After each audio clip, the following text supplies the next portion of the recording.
Hai guys, semoga kabar baik selalu ya. Terima kasih buat kalian yang masih setia menonton channel Febriani Bang Heli di episode Reason Film dan masih ditemani oleh saya, Miss Feby.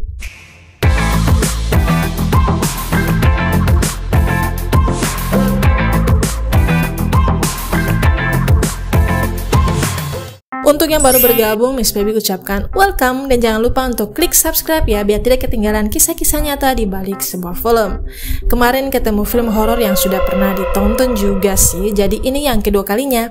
Waktu pertama kali nonton, Miss Feby tidak terlalu fokus kalau ini ternyata terinspirasi dari kisah nyata. Karena filmnya memang sebagus itu, so ini sudah kedua kalinya ditonton tapi masih berhasil bikin jantung jedak-jeduk karena seramnya. Film ini terinspirasi dari kisah keluarga Snedeker yang mengalami pengalaman paranormal di rumah mereka pada tahun 1986. Seperti apa kisah nyata keluarga ini dan bagaimana akhir kisah seram mereka? Berikut faktanya. Check it out.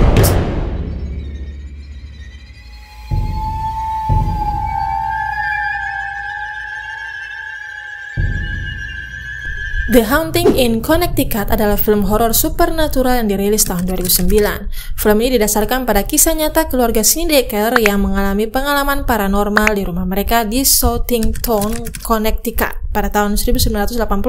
Kita beralih ke cerita filmnya tentang keluarga Campbell yang pindah ke sebuah rumah yang tampaknya biasa di Connecticut agar lebih dekat dengan perawatan kanker putra mereka bernama Matt. Namun mereka segera menyadari bahwa rumah itu sama sekali tidak biasa. Matt mulai mengalami penglihatan yang aneh dan sangat mengganggunya. Tidak hanya Matt, anggota keluarga lainnya juga mulai mendengar dan melihat hal-hal aneh. Ketika hantu semakin meningkat, keluarga Campbell menjadi percaya bahwa rumah itu dihuni oleh hantu orang-orang yang meninggal di sana. Pemeran utama film ini antara lain Virginia sebagai Sarah Campbell, seorang ibu, Kyle sebagai Matt Campbell, anak laki-laki, Martin sebagai Peter Campbell yang ayah dalam posisi ini, Elias sebagai Reverend, dan Amanda sebagai Wendy. Cerita dalam film ini pertama kali diungkapkan dalam sebuah buku berjudul In the Dark Place yang merupakan karya Ed Warren dan Lorraine Warren dengan Ray Garton sebagai rekan penulisnya. Ray Garton adalah seorang novelis horor yang telah menulis beberapa buku lain tentang paranormal. Syuting film ini dimulai pada 10 September 2007 di Teulon dan Winnipeg, Kanada, dan selesai pada 16 Desember 2007. Berarti 3 bulan pembuatan film ini yang kemudian dirilis 27 Maret 2009 di Inggris, Amerika Serikat, dan Kanada. Meskipun film ini mengklaim berdasarkan kisah nyata, beberapa elemen cerita dalam film tentu ada unsur melebih-lebihkan untuk efek dramatis tentunya. Film ini cukup sukses di box office dan pada tahun 2010 Gold Circle Films mengumumkan film keduanya berjudul The Haunting in Connecticut 2. Yang dirilis tahun 2013. Tapi kalau kalian nonton, nanti yang keduanya ini sepertinya tidak ada sangkut pautnya langsung deh, karena karakter dalam film yang keduanya ini berbeda. Ceritanya lebih unik lagi dan bukan lanjutannya, sangat beda sekali. Biasanya kan gitu ya, kalau film keduanya, film ketiganya, dan seterusnya pasti ada hubungan dengan bagian pertama. Tapi Miss Feby nonton kayaknya beda. Yang sudah nonton bisa komen di bawah ya pendapat kalian. Film ini menggabungkan elemen horor supernatural dengan nuansa drama keluarga yang kuat. Selain mengeksplorasi pengalaman paranormal yang menakutkan, film ini juga menggambarkan perjuangan keluarga untuk mempertahankan keutuhan mereka di tengah keadaan yang menakutkan.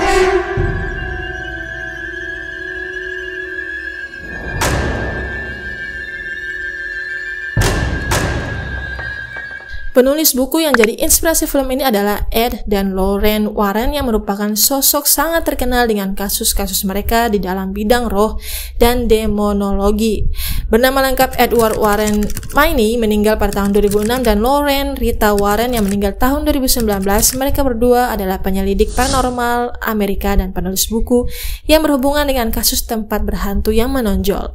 Edward adalah veteran Angkatan Laut Amerika Serikat Perang Dunia II dan mantan polisi yang menjadi demonologis, otodidak, penulis, dan dosen. Sedangkan istrinya, Lorraine, adalah seorang cenayang terkenal dan medium keserupan ringan yang bekerja sama dengan suaminya. Pada tahun 1952, Warren berdua mendirikan kelompok pemburuan hantu di New England, yaitu New England Society for Psychic Research. Mereka menulis banyak buku tentang paranormal dan juga berbagai laporan aktivitas paranormal tentang penyelidikan pribadi mereka yang sudah terhitung lebih dari 10.000 kasus selama karir mereka. Mereka merupakan salah satu di antara investigator yang paling pertama dalam tempat berhantu Amityville yang kontroversial. Tidak asing lagi ya nama ini. Menurut Ed dan Lorraine, kelompok yang mereka dirikan yaitu NESPR tentu memanfaatkan berbagai individu termasuk dokter, peneliti, polisi, perawat, mahasiswa, dan anggota klerus yang terdiri dari uskup, imam, dan diakon. Ed dan Lorraine bertanggung jawab untuk melatih beberapa demonologis termasuk Dave, Lou, dan keponakan mereka John. Selain penyelidikan, Lorraine membuka The Warrens Occult Museum di belakang rumahnya di Monroe, Connecticut dengan bantuan menantu laki-lakinya Tony Spera, yang mana dalam museum ini berisi benda-benda mistik dari penyelidikan kasus paranormal di berbagai negara. Salah satu buku mereka yang kemudian jadi inspirasi pembuatan film ini berdasarkan kasus nyata mereka tentang keluarga Snedeker. Keluarga Snedeker terdiri dari Carmen, Allen, Philip, dan 2 anak mereka yang lebih muda. Pada tahun 1986, keluarga Snedeker pindah ke sebuah rumah di Southington, Connecticut. Rumah itu sebelumnya adalah rumah duka dan keluarga menyadari hal ini ketika mereka pindah. Namun tentu hal yang tak diketahui mereka yang membuat mereka tidak siap untuk serangkaian peristiwa paranormal yang akan segera terjadi. Aktivitas paranormal di rumah dimulai tak lama setelah Snedeker pindah. Yang pertama mengalami hantu itu adalah putra tertua Snedeker, Philip. Dia mulai melihat seorang pria muda dengan rambut hitam panjang yang akan berbicara dengannya dan kadang-kadang mengancamnya. Kanker Philip mengalami remisi selama berada di rumah, tetapi kesehatan mentalnya memburuk. Dia mulai memainkan lelucon kejam pada anggota keluarganya dan terkadang dia lupa bahwa dia telah melakukan hal-hal ini. Anggota lain dari keluarga Snedeker juga mulai mengalami aktivitas paranormal. Mereka akan mendengar langkah kaki, melihat bayangan, dan merasakan hawa dingin yang aneh. Carmen Snedeker, sang ibu, mengklaim bahwa dia pernah ditampar oleh kekuatan tak terlihat. Keluarga Snedeker akhirnya menghubungi Ed dan Lorraine Warren, 2 penyelidik paranormal terkenal. Warren melakukan penyelidikan terhadap rumah itu dan menyimpulkan bahwa rumah itu memang dihantui oleh beberapa roh, termasuk seorang pria yang bunuh diri di rumah itu, seorang wanita yang telah dibunuh di sana, dan sekelompok anak-anak telah meninggal dalam kebakaran. Penyelidikan Warren terhadap rumah itu berlangsung selama beberapa hari. Mereka melakukan pengusiran setan di rumah yang akhirnya berhasil mengusir iblis itu. Beberapa aktivitas paranormal yang terjadi mulai berkurang secara perlahan, sampai akhirnya rumah Snedeker berhasil dibersihkan dan tidak terjadi aktivitas paranormal di dalam rumah. Dan pada tahun 1988, keluarga Snedeker memilih pindah dari rumah tersebut. Rumah hantu Snedeker masih ada, terletak di 1677 East Main Street di Southington, Connecticut. Rumah itu sekarang dimiliki oleh keluarga berbeda dan tidak terbuka untuk umum. Namun ada beberapa perusahaan yang menawarkan tur hantu di rumah itu. Buku ini telah dipuji karena narasinya yang menegangkan dan mencekam dan telah dikutip sebagai salah satu kisah hantu kehidupan nyata paling menakutkan yang pernah ditulis. Itu juga menjadi dasar untuk film The Haunting in Connecticut yang dirilis tahun 2009 ini.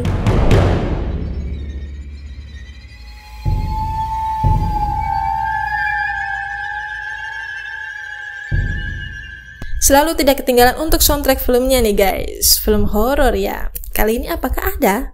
Tentu para pecinta film horor sudah tidak asing dengan jump scare yang ada di dalam film horor. Dan musik di film kali ini disusun oleh Robert J. Kral yang menampilkan campuran musik klasik dan elektronik dan dipuji oleh para kritikus karena suaranya yang menakutkan dan atmosferik. Film ini juga berhasil memenangkan penghargaan kategori Best Performance yang jatuh pada Ty Wood. Kisah keluarga Snedeker adalah inspirasi untuk film 2009 The Haunting in Connecticut.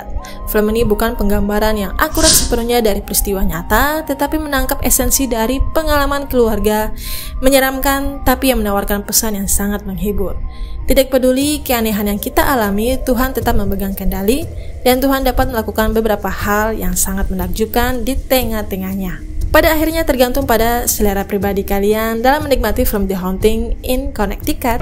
Sekian review soundtrack film horor The Haunting in Connecticut kali ini. Mohon maaf jika ada kesalahan dalam penyampaian ya.